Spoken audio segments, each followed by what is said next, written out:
Good morning friends. परत आपल्या भेटीला येत आहे टॉपिक नंबर 2 घेऊन व्यवस्थापनाचे कार्य. मुलांनो, पहिल्या टॉपिकमध्ये आपण व्यवस्थापनाची तत्त्वे चांगल्या पद्धतीने अभ्यासली आहे. यामध्ये हेनरी पिऑल आणि F.W. टेलर यांच्या तत्त्वांचा आपण अभ्यास केलेला आहे. संघटनेमध्ये किंवा कुठल्याही कंपनीमध्ये ऑर्गनायझेशनमध्ये व्यवस्थापन करत असताना मुलांनो, त्यांना वेगवेगळ्या प्रकारचे कार्य करावे लागतात आणि त्यानंतर त्या ऑर्गनायझेशनचं काम व्यवस्थितपणे पार पाडत असतं, म्हणून याला व्यवस्थापनाचे कार्य असे म्हणतात. मुलांनो, व्यवस्थापन करत असताना वेगवेगळे घटक एकत्रित करावे लागतात, त्यानंतरच ते व्यवस्थापन होतं.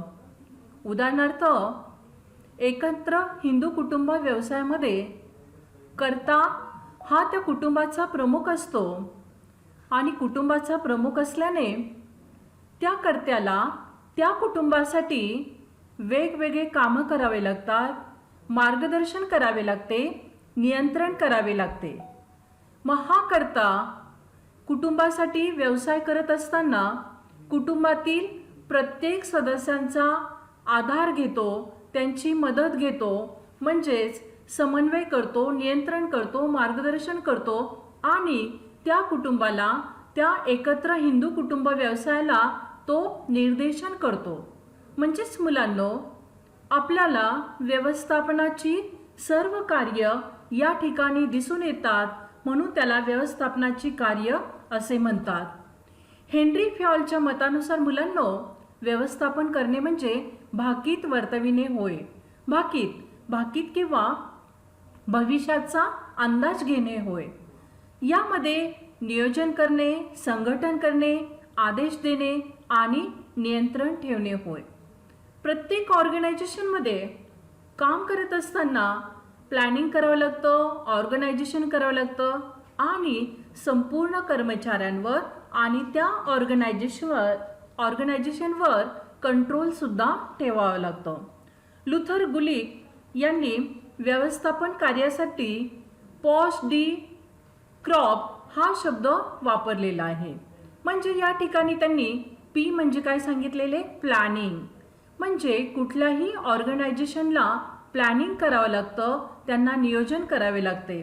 त्यानंतर त्यांनी ओ सांगितलं. ओ म्हणजे ऑर्गनायझेशन, ती संघटना सर्व व्यक्तींना, कर्मचाऱ्यांना, कच्चा माल वगैरे यांना एकत्रित करते, म्हणून त्यांनी त्याला ऑर्गनायझेशन किंवा ओ हा घटक सांगितलेला आहे.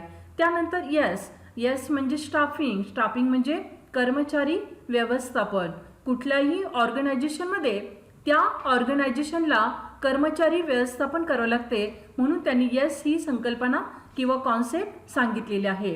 त्यानंतर पुढे आहे डी फॉर डायरेक्टिंग किंवा त्याला आपण मराठीमध्ये निर्देशन असं म्हणतो. कुठले काम करत असताना त्या व्यक्तीला, त्या संघटनेला, त्या ऑर्गनायझेशनला निर्देशन करावं लागतं. किंवा आपण मूवी पाहतो, पिक्चर पाहतो, नाटक पाहतो, ते सुद्धा कुठल्या तरी डायरेक्टरने ते निर्देशन केलं असतं. किंवा आपण ज्यावेळेस मूवी बघतो त्यावेळेस संपूर्ण ज्यावेळेस ते डिक्लेअर केलं जातं त्यावेळेस डायरेक्टर, प्रोड्युसर यांची सुद्धा नावं येतात किंवा त्यांनी त्याचं डायरेक्शन केलं असतं. म्हणजेच ऑर्गनायझेशनमध्ये डायरेक्शन हा घटक सुद्धा खूप महत्त्वाचा आहे. त्यानंतर पुढे आहे सी म्हणजे कोऑर्डिनेशन म्हणजेच काय, व्यवस्थापन करणे, समन्वय करणे. म्हणजे संपूर्ण घटकाचं काय केलं जातं, कोऑर्डिनेशन केलं जातं. त्यानंतर आर म्हणजे रिपोर्टिंग. त्या ऑर्गनायझेशनमध्ये, त्या संघटनेमध्ये रिपोर्टिंग करावं लागतं, कामाचा अहवाल द्यावा लागतो. पहिल्या टॉपिकमध्ये आपण पाहिलेलं आहे की कामाचा आदेश किंवा ऑर्डर वरच्या लेवलपासून येते आणि कामाच्या पूर्ततेचा जो रिपोर्टिंग आहे तो खालून वर जातो, म्हणून आर किंवा रिपोर्टिंग हा घटक सुद्धा खूप महत्त्वाचा आहे. आणि त्यानंतर पुढचं बी त्यांनी सांगितलेलं आहे. बी म्हणजेच काय, बजेटिंग. कुठल्याही ऑर्गनायझेशनमध्ये, संघटनेमध्ये काम करत असताना त्या कामाचं बजेटसुद्धा खूप महत्त्वाचं आहे. म्हणजे अशा रीतीने हे संपूर्ण जे घटक आहे त्यामध्ये आपण पाहिलेलं आहे, नियोजन आहे, नियंत्रण आहे, संघटन आहे, त्यानंतर समन्वय आहे, रिपोर्टिंग किंवा अहवाल आहे आणि अंदाजपत्र किंवा बजेट हे सुद्धा घटक व्यवस्थापनासाठी कार्य करतात. त्यानंतर आपण नियोजनाची पुढची व्याख्या पाहूया. कुंज आणि ओडोनेल यांनी अशा प्रकारची व्याख्या केली आहे. कोणते काम करायचे आहे, कसे करावायचे आहे, केव्हा करावायचे आहे व कोणी करावायचे आहे हे अगोदरच निश्चित करणे म्हणजे नियोजन होय. म्हणजे कोणतं काम करायचं आहे, केव्हा करायचं आहे, त्याचं प्लॅनिंग कसं करायचं यासाठी कुंज आणि ओडोनेल यांनी त्याला नियोजन असे म्हटलेले आहे. त्यानंतर मुलांनो दुसरी व्याख्या आहे जेम्स टोनर यांची. संघटनेची उद्दिष्टे ठरविणे व ती साध्य करण्यासाठीचा मार्ग आखून देणे म्हणजे नियोजन होय. म्हणजे संघटनेचे उद्दिष्टे ठरवणे, ती पूर्ण करण्याचं जे प्लॅनिंग आहे किंवा त्याचा मार्ग किंवा रस्ता आखून देणे म्हणजेच काय मुलांनो नियोजन होय. त्यानंतर आपण मुलांना पाहूया नियोजनाचे महत्त्व.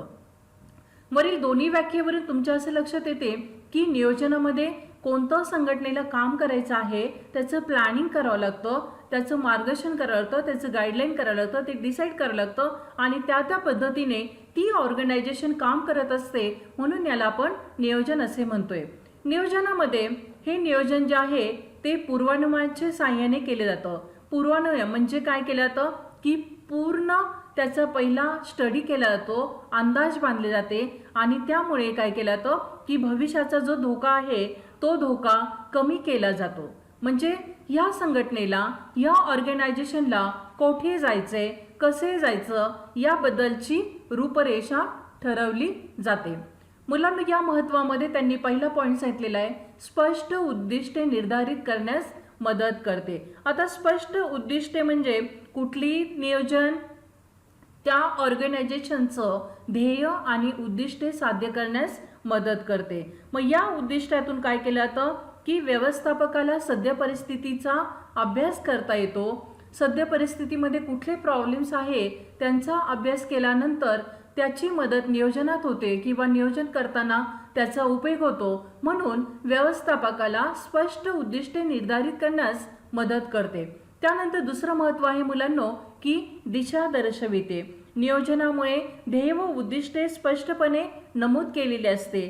त्यामुळे ही जे ध्येय व उद्दिष्टे आहे त्या ऑर्गनायझेशनमध्ये मार्गदर्शन किंवा एखाद्या दीपाप्रमाणे काम करतात. ते दिशा दाखवतात, त्या संघटनेला किंवा ऑर्गनायझेशनला दिशा दाखवतात. आता कोणत्या पद्धतीमध्ये कशा पद्धतीने काम करायचंय, कुठली परिस्थिती उद्भवलेली आहे म्हणून दिशा दर्शविते हे सुद्धा महत्त्वाचा घटक आहे. त्यानंतर मुलांना तिसरं महत्त्व आहे की कार्यक्षमतेत वाढ होते. कार्यक्षमता म्हणजे एफिशियन्सी. आपण हेनरी फ्युएल आणि F.W. टेलर यांच्या तत्वांमध्ये सुद्धा अभ्यास केलेला आहे मुलांनो की यामध्ये त्यांनी सांगितलेले की व्यवस्थापनामध्ये, मॅनेजमेंटमध्ये वेगवेगळ्या प्रकारची तत्वे अभ्यासलेली जातात. कार्यक्षमतेत वाढ होते. आता कार्यक्षमतेत वाढ होते म्हणजे काय की योग्य कामासाठी योग्य कर्मचाऱ्यांची निवड केली जाते, त्याला कामाची विभागणी केली जाते व त्या ठिकाणी त्याला काम करण्यासाठी पाठवले जाते. म्हणून तो जो कर्मचारी आहे तो आनंदाने काम करतो.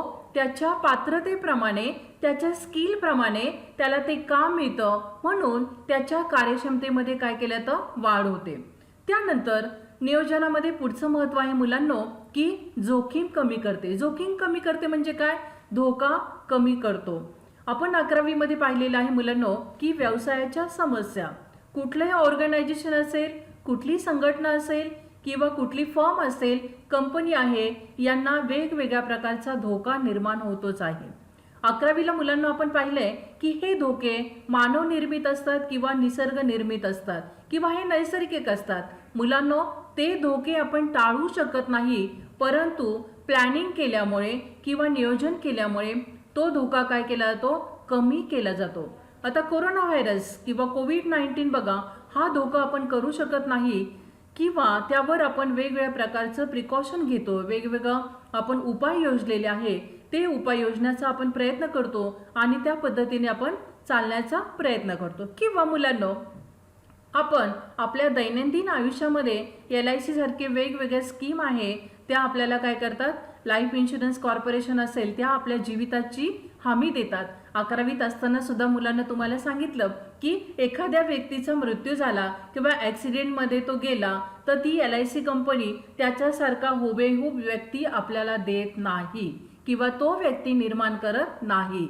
मग LIC कंपनी काय करते की त्या व्यक्तीचा मृत्यू झाल्यानंतर त्याचे जे फॅमिली मेंबर्स आहे त्यांना प्रोटेक्शन देते किंवा त्यांना संरक्षण देते किंवा त्यांना आर्थिक संरक्षण करते.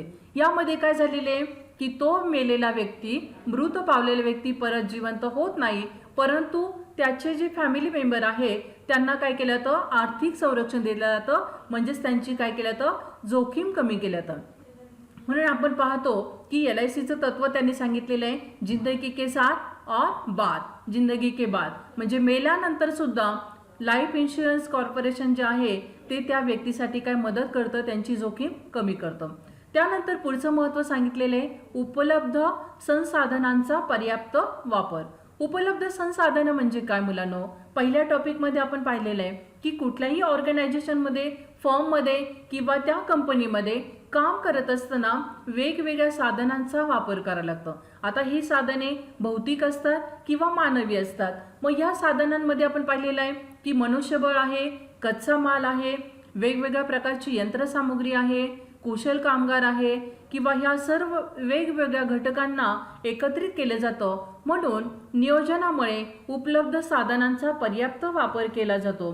कोणते साधने एकदम उपयुक्त आहे किंवा कोणते नाही आहे, कोणत्या घटकांची गरज आहे याचं प्लॅनिंग करताना जास्त वापर होतो. मग हा जो व्यवस्थापक आहे त्याला नियोजन करताना सुद्धा उपलब्ध साधनांचा जास्तीत जास्त वापर करण्यासाठी त्याचा वापर केला जातो.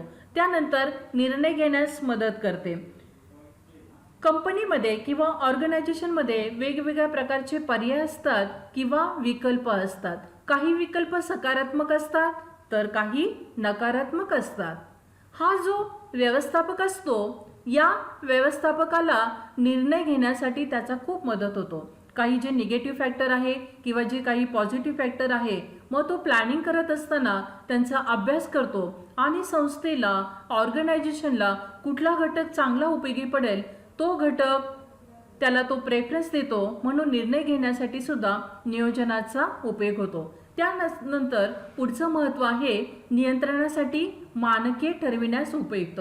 मानके म्हणजे काय मुलांनो, की प्रमाण असतं की प्रत्येक घटकाला एक प्रमाण असतं. त्या प्रमाणानुसार किंवा त्या स्केलप्रमाणे ती ऑर्गनायझेशन काम करत असते. मग यामध्ये कर्मचाऱ्यांसाठी वेगवेगळे मानके आहेत किंवा प्रोडक्शन करण्यासाठी वेगवेगळे प्रमाण आहे, ती ठरवले जातात आणि त्या मानकानुसार त्या फर्ममध्ये काम करण्याचा प्रयत्न केला जातात किंवा ते परिणामे जे आहे ते शोधून काढले जातात. काही मानके शोधले जातात किंवा त्यांचा उपयोग काय होणार आहे, त्यांचा इफेक्ट काय होणार आहे, ही संपूर्ण माहिती त्या व्यवस्थापकाला नियोजन करण्यासाठी उपयुक्त होते. त्यानंतर पुढचं महत्त्व आहे सर्व कार्यांचा समन्वय साधणे. समन्वय म्हणजेच काय की आपण सुरुवातीला पाहिलंय की ऑर्गनायझेशन की सर्वांना काय केलं जातं की यामध्ये कोऑर्डिनेशन केलं जातं. म्हणजे संघटनेमध्ये काय केलं जातं की समन्वय साधला जातो. मग समन्वय साधणं म्हणजेच काय, समन्वय म्हणजेच काय, एकत्रीकरण करणे. मग ह्या ठिकाणी कोणाकोणाला एकत्रित केलं जातं, या फर्ममध्ये, या ऑर्गनायझेशनमध्ये कच्चा मालाची गरज लागते, कर्मचाऱ्यांची गरज लागते, अधिकाऱ्यांची गरज लागते, मॅनेजरची गरज लागते, व्यवस्थापकाची गरज लागते, तो संस्था चालक जो आहे त्याची सुद्धा गरज लागते. म्हणून नियोजनामध्ये या सर्व कार्यांचा समन्वय साधला जातो. सुरुवातीलाच आपण पाहिलं की गुलिक यांनी सांगितल्याप्रमाणे की या नियोजनामध्ये ऑर्गनायझेशन येतं, प्लॅनिंग येतं, स्टाफिंग येतं, बजेटिंग आहे, डिरेक्टिंग आहे आणि काय केलं जातं, रिपोर्टिंग सुद्धा केलं जातं. म्हणजे कामाचा अहवाल हा खालून वर दिला जातो, म्हणजे वरिष्ठांना दिला जातो. नियोजन करत असताना मुलांनो या सर्व कार्याचा समन्वय साधण्यासाठी हा जो व्यवस्थापक आहे त्या व्यवस्थापकाला त्याचा उपयोग होतो. त्यानंतर पुढचं महत्त्व जे आहे ते व्यवस्थापनाची इतर कार्ये सुलभ होतात. बघा, मॅनेजमेंटमध्ये किंवा व्यवस्थापनामध्ये इतर सर्व प्रकारची कामं आहे. फक्त नियोजन केलं आणि इतर कार्य संपलं असं नाही आहे. नियोजन आहे, त्यामध्ये नियंत्रण आहे, निर्देशन आहे, संघटन आहे आणि समन्वय आहे. या पद्धतीने ही फर्म किंवा ही ऑर्गनायझेशन काम करत असते. नियोजन करत असताना इतर कार्यांचा सुद्धा उपयोग केला जातो, त्यांचा अभ्यास केला जातो आणि त्याचा प्लॅनिंग केला जातो की आता कोणत्या प्रकारचे काम करायचं आहे, कुठली प्रक्रिया करायचं आहे. म्हणून व्यवस्थापनामध्ये प्लॅनिंग करत असताना त्यांच्या महत्त्वामध्ये सुद्धा इतर कार्यसुद्धा सुलभ होतात. त्यानंतर पुढचं महत्त्व आहे की नवीन कल्पनांना प्रोत्साहन देणे.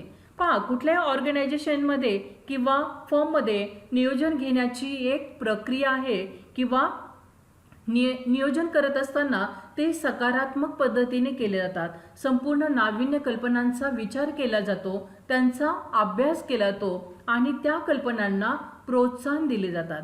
मुलांना बघा, ज्यावेळेस आपण मार्केटमध्ये जातो किंवा कुठली यात्रा जत्रा उरूस असेल किंवा एक्झिबिशन आहे, तिथे वेगवेगळ्या प्रकारचा वेगवेगळ्या मॅन्युफॅक्चरने उत्पादित केलेल्या वेगवेगळ्या वस्तू आलेल्या असतात आणि यामध्ये वेगवेगळे शोध लावले असतात आणि आपण त्याकडे अट्रॅक्ट होतो आणि हे जे नवीन इन्व्हेशन आहे, नवीन शोध लावलेला आहे, त्या नवीन शोधाला जास्तीत जास्त रिस्पॉन्स मिळतो. जो कस्टमर आहे, तो ग्राहक जो आहे त्याकडे अट्रॅक्ट होतो आणि संपूर्ण मार्केटमध्ये त्याला रिस्पॉन्स चांगला मिळतो, मागणी चांगली मिळते. म्हणून या ऑर्गनायझेशनमध्ये, या फर्ममध्ये नवीन ज्या कल्पना आहे किंवा कर्मचाऱ्यांच्या कल्पना असेल, व्यवस्थापनाच्या काही कल्पना आहे, त्या कल्पनांना प्रोत्साहन दिलं जातं आणि त्या उपयोगात आणल्या जातात. मुलांनो, कोविड-19मध्ये आपण पाहिलेलं आहे की एवढ्या 2-3 महिन्यामध्ये पाहतो आपण की झूम ॲप जास्त फेमस झालेले बघा, किंवा प्रत्येक फॉर्मला, ऑर्गनायझेशनला या झूम ॲपचा जास्तीत जास्त अभ्यास करण्यासाठी उपयोग होतो. ऑनलाईन अभ्यास करण्यासाठी सुद्धा झूम ॲप जास्त वापरले जातं. त्यानंतर कॉन्फरन्ससाठी सुद्धा सरकार असेल, गव्हर्नमेंट आहे, जिल्हा परिषद आहे, शाळा कॉलेज यांना सुद्धा वेगवेगळ्या मीटिंग घेण्यासाठी, कॉन्फरन्स भरवण्यासाठी, परिसंवाद करण्यासाठी या झूम ॲपचा सुद्धा चांगल्या पद्धतीने उपयोग होतो. अशा रीतीने नियोजनामध्ये नवीन कल्पनांना प्रोत्साहन देण्यासाठी सुद्धा या नियोजनाचा उपयोग होतो आणि या नवीन कल्पना काय केल्या जातात, अंमलात आणल्या जातात. अशा रीतीने मुलांनो, या नियोजनाचे आपण महत्त्व अभ्यासलेले आहे आणि हे सर्व जे महत्त्व आहे, या महत्त्वाचा आपण बारकाईने अभ्यास केल्यानंतर आपल्या असं लक्षात येते की F.W. टेलर आणि हेनरी फ्युअलच्या तत्व आपल्याला हे कुठे न कुठे बारकाईने दिसून येतात. त्यानंतर मुलांनो, यामधलं दुसरं कार्य आहे, व्यवस्थापनाच्या कार्यामधलं दुसरं कार्य आहे ऑर्गनायझिंग. ऑर्गनायझिंग म्हणजेच काय की संघटन. मी आत्ताच सांगितलं तुम्हाला की संघटन हे सुद्धा काय आहे, कार्य आहे. समान हेतूसाठी व्यक्ती किंवा संस्था एकत्र येतात, कर्मचारी एकत्र येतो आणि ते काय केले जातात, तेवढं जे कार्य आहे, त्यांचे उद्देश आहे ते पूर्ण करतात. आता संघटन म्हणजे काय, मनुष्यबळ, पैसा, साहित्य, यंत्रसामग्री व पद्धती ही आवश्यक साधनसामग्री ओळखणे, एकत्र आणणे, त्यांचे विभाजन करणे आणि संघटनेचे उद्दिष्ट साध्य करण्यासाठी त्यांची योग्य मांडणी करण्याच्या प्रक्रियेला संघटन असे म्हणतात. यामध्ये मुलांना पहा, परत अर्थामध्ये आपण बघतो इथे मनुष्यबळ आलेलं आहे, पैसा आलेला आहे, साहित्य आहे, यंत्रसामुग्री आहे आणि वेगवेगळ्या प्रकारच्या पद्धती आहे. टेलरच्या तत्वामध्ये आपण पाहिलेले मेथड आहे की नाही, पद्धतीचा अभ्यास सुद्धा पाहिले की कोणत्या पद्धतीने हे प्रोडक्शन करणार आहे. त्यानंतर दुसरी व्याख्या केली आहे मुनी आणि रिले यांनी.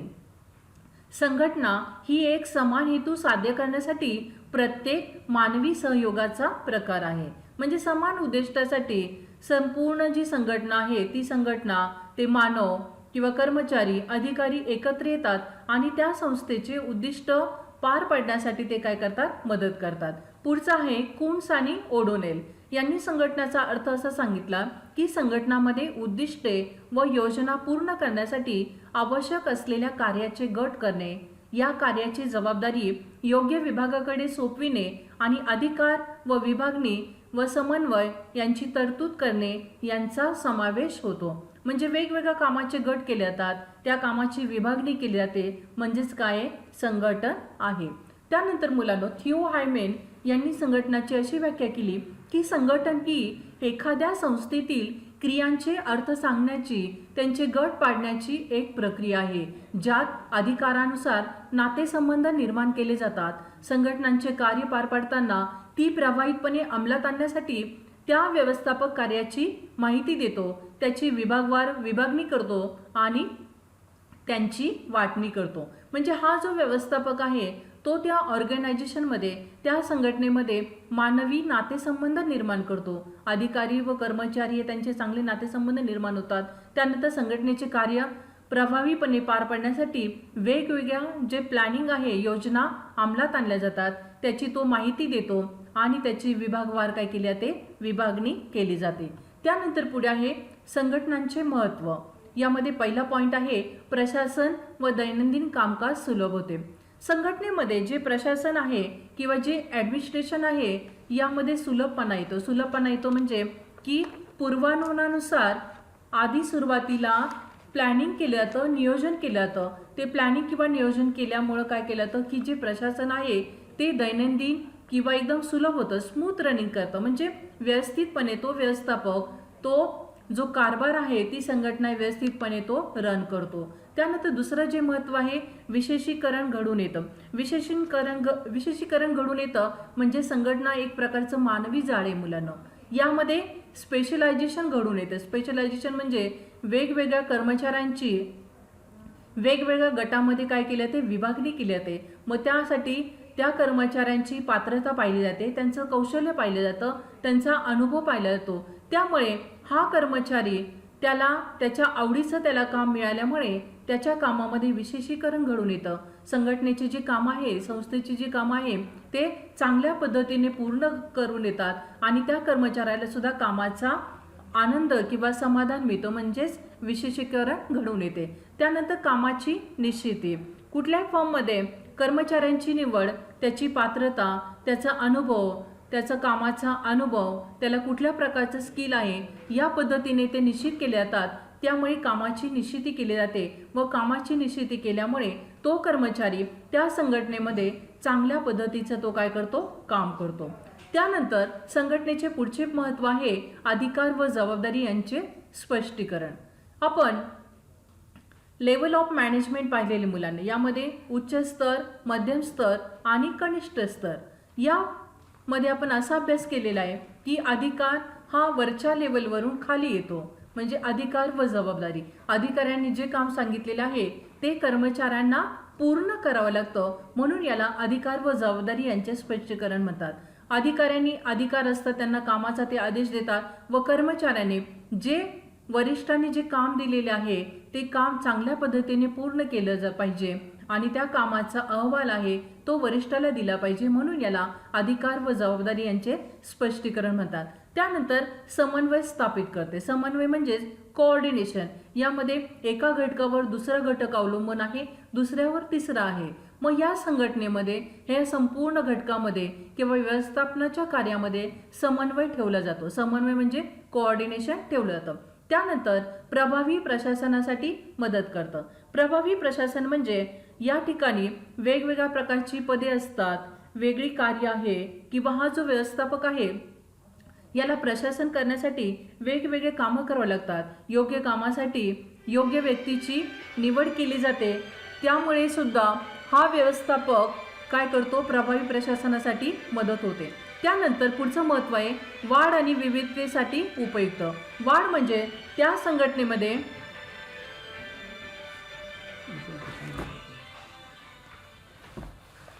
त्या ऑर्गनायझेशनमध्ये त्याचा वाढ झाला पाहिजे, त्याचा विकास झाला पाहिजे. कुठली जी फॉर्म आहे, ऑर्गनायझेशन आहे ती चांगल्या पद्धतीने पूर्ण झाली पाहिजे, तिचे उद्दिष्ट साध्य झाले पाहिजे, म्हणून वाढ आणि विविधतेसाठी काय केले पाहिजे, उपयुक्त आहे. त्यानंतर पुढचं महत्त्व जे आहे सुरक्षिततेची भावना निर्माण करते. सुरक्षिततेची भावना म्हणजे जो कर्मचारी काम करतो आहे त्याला कामाविषयी चांगली भावना निर्माण झाली पाहिजे किंवा अधिकार व जबाबदारी जी आहे ती त्याने चांगल्या पद्धतीने पार पाडली पाहिजे. त्याला दिलेलं काम त्याने योग्य पद्धतीने काम पूर्ण केलं पाहिजे, म्हणजेच त्याला इथे मानसिक समाधान लाभलं पाहिजे. त्याला त्या फॉर्ममध्ये, त्या ऑर्गनायझेशनमध्ये सुरक्षिततेची भावना निर्माण झाली पाहिजे. म्हणजे संघटनेचं हे सुद्धा महत्त्व आपल्याला दिसून येतं. त्यानंतर नवीन उपक्रमांना वाव देते. आपण नियोजनामध्ये सुद्धा पाहिलेले की संघटनेमध्ये सुद्धा जे नवीन नवीन उपक्रम आहे त्या उपक्रमांना वाव देतात. वाव देतात म्हणजे त्यांना चालना दिली पाहिजे. ते जे नवीन उपक्रम आहे ते त्या संघटनेने अंमलात आणले पाहिजे, म्हणून नवीन उपक्रमांना चालना दिली पाहिजे. कर्मचाऱ्यांचा सुद्धा नवीन उपक्रमासाठी त्यांचा विचार विचार घेतला पाहिजे, त्यांच्या आयडिया वापरल्या पाहिजे किंवा अधिकाऱ्यांनी सुद्धा व्यवस्थापकांनी सुद्धा नवीन योजना अंमलात आणल्या पाहिजे. आणि या संघटनेमध्ये शेवटचं महत्त्व आहे संसाधनांचा पर्याप्त वापर. संसाधन म्हणजे मुलांना आपण पाहिलेले आहे, यामध्ये कच्चा माल आहे, यंत्रसामग्री आहे, मनुष्यबळ आहे, यांचा पर्याप्त वापर म्हणजे त्या फर्ममध्ये त्या ऑर्गनायझेशनमध्ये यांचा जास्तीत जास्त वापर झाला पाहिजे, म्हणून याला म्हणतात साधनांचा पर्याप्त वापर. अशा रीतीने मुलांनो हे संघटन आणि नियोजन आपल्या दैनंदिन आयुष्यात जितकं महत्त्वाचं आहे तितकं किंवा त्या पद्धतीने हे संघटनेसाठी सुद्धा खूप महत्त्वाचं आहे. अशा रीतीने व्यवस्थापनाच्या कार्यामध्ये आपण नियोजन व संघटन यांची व्याख्या आणि महत्त्व अभ्यासलेला आहे.